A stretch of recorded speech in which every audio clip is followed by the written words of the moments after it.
दोस्तों आज बात करते हैं बांग्लादेश के बारे में।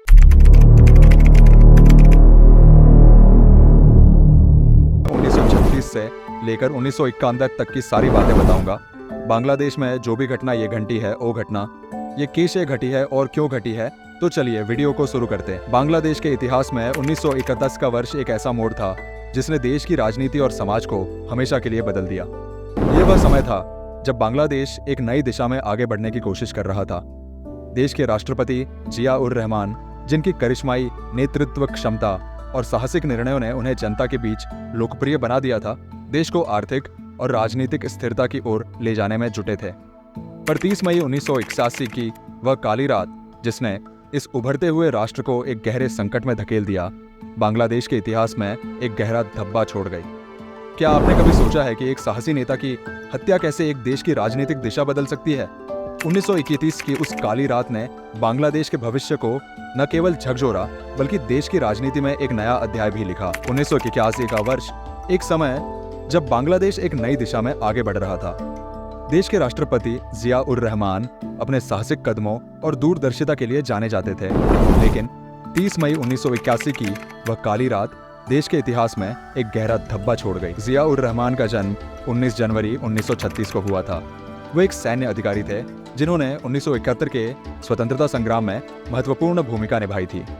उनकी करिश्माई नेतृत्व शैली और देश को एक नई दिशा देने की उनकी कोशिशों ने उन्हें जो जनता के बीच बेहद लोकप्रिय बना दिया था। 1976 में शेख मुजीबुर रहमान की हत्या के बाद जिया उर रहमान ने राष्ट्रपति का पद संभाला और बांग्लादेश को आर्थिक और राजनीतिक स्थिरता की ओर ले जाने का प्रयास किया, लेकिन उनकी नीतियों ने कुछ वर्गों में असंतोष भी पैदा किया। 30 मई 1981 की रात जिया उर रहमान चटगांव में एक राजनीतिक अभियान के दौरान एक सैन्य विद्रोह का शिकार हो गए। यह विद्रोह उस समय हुआ जब वे चटगांव के सरकारी गेस्ट हाउस में ठहरे हुए थे। रात के अंधेरे में विद्रोही सैनिकों ने गेस्ट हाउस को घेर लिया और जिया उर रहमान को गोलियों से छलनी कर दिया।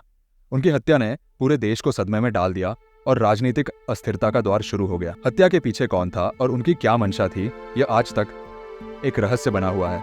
हालांकि कई लोगों का मानना है कि यह विद्रोह बांग्लादेश की राजनीति में जारी संघर्ष का परिणाम था। जिया उर रहमान के निधन के बाद बांग्लादेश में 4 साल के भीतर 3 बार सैन्य शासन लगा।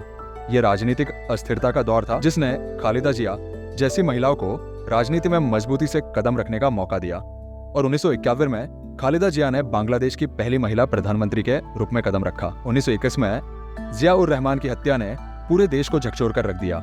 उस कठिन समय में खालिदा जिया ने अपने पति के अधूरे सपनों को पूरा करने का बेड़ा उठाया। 1982 में उन्होंने बांग्लादेश नेशनलिस्ट पार्टी BNP का नेतृत्व संभाला और एक नई राजनीतिक संघर्ष की शुरुआत की। 1971 में खालिदा जिया ने बांग्लादेश की पहली महिला प्रधानमंत्री के रूप में शपथ ली, जिससे देश में एक नए युग की शुरुआत हुई।